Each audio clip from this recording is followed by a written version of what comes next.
After 3 decades, it's finally happened. The Xbox handheld finally has a price, just in time for its release next month.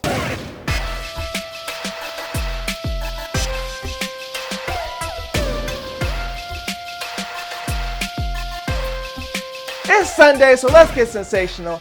I'm Mike, and I'm back to talk about the gaming news. And yes, it's true, the ROG Xbox Ally finally has a price, or I should say prices. So last week we talked about the latest price rumor about the ROG Xbox Ally. That's still a terrible name, by the way. Where a YouTuber called their local Best Buy and was like, hey, how much did these cost? And they told him that the Ally was $550 and the Ally X was $900.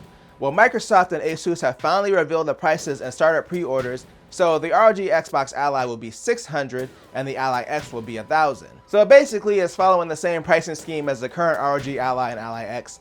I mean, it's literally coming out on October 16th, so they had to make that decision on the price at some point. I'm sure it's not as low as they would have wanted it to be, considering that they have the Xbox branding, but at least it's roughly the same price as the current model. I think it'll do fine as a successor to the original Ally, but I don't think the Xbox branding is going to move the needle as far as bringing console gamers in to buy this thing because it's just too expensive. And when it comes to successors and new models, it looks like Nintendo is making a change as well, but to their leadership. So Nintendo has announced that Nintendo of America president and COO Doug Bowser is retiring as of December 31st of this year. Devin Pritchard, who started with Nintendo in 2006 and is currently the VP of Revenue Marketing and Customer Experience, will take the role of the president of Nintendo of America and become the first female president for Nintendo. To be honest, I didn't realize that Doug Bowser had been in that role since 2019. It feels like it was a lot shorter than that, but a lot of that probably has to do with the pandemic. But either way, he wasn't in the role for like a super long time, so I don't foresee him being gone being a huge change for Nintendo of America. I know the previous president, Reggie Fils-Aimé, was a little bit better known. He recently talked about how he advocated for Wii Sports to be a free pack-in for the Wii and felt like the Welcome Tour for Switch 2 should have been a pack-in game as well, instead of it being $10. So it'd be great if Devin Pritchard could bring that kind of energy back to Nintendo of America and advocate for customers and things that honestly make sense for Nintendo and kind of make them look better.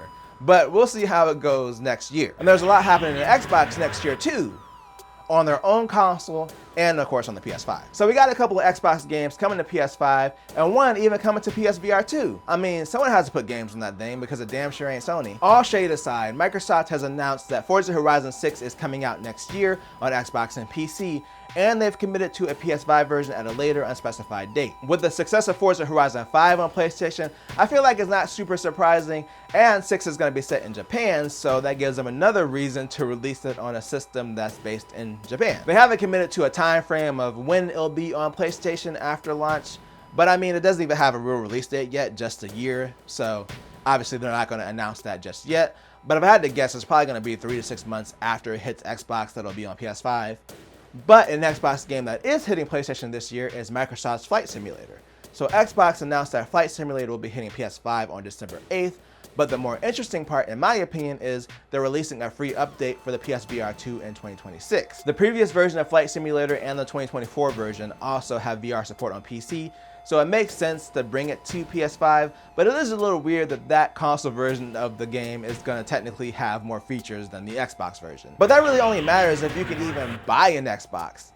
In fact, that's what we're talking about today in our final story. So last week we talked about Xbox doing another price increase, and I speculated about this possibly being the end of Xbox, as we know it at least, because I don't really see who's going to buy an Xbox at these prices over a PS5. Well, as if things couldn't get worse or weirder for Xbox, it looks like a major retailer has decided not to sell the Xbox anymore. So Costco has stopped listing Xboxes on their website in the US and UK. Some stores still have consoles, but it looks like it may be a while supplies last type thing. So on the video game section of their website, they still have links for Nintendo and PlayStation, but the Xbox link is gone. And if you search for Xbox, it just doesn't come back with anything. Costco didn't really put out an official statement about this or say why they're not carrying it anymore, but I'm guessing that probably has to do with low sales numbers. Now I know Costco is kind of like a weird retailer because it's a paid membership and it's a wholesale club.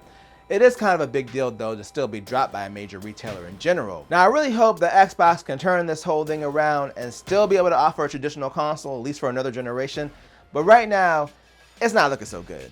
But let me know what you think in the comments. What do you think about Costco kicking the Xbox to the curb? Again, let me know down below. and if you enjoyed this video.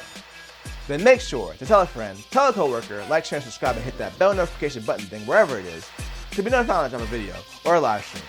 And always do at least 2 things at the same time.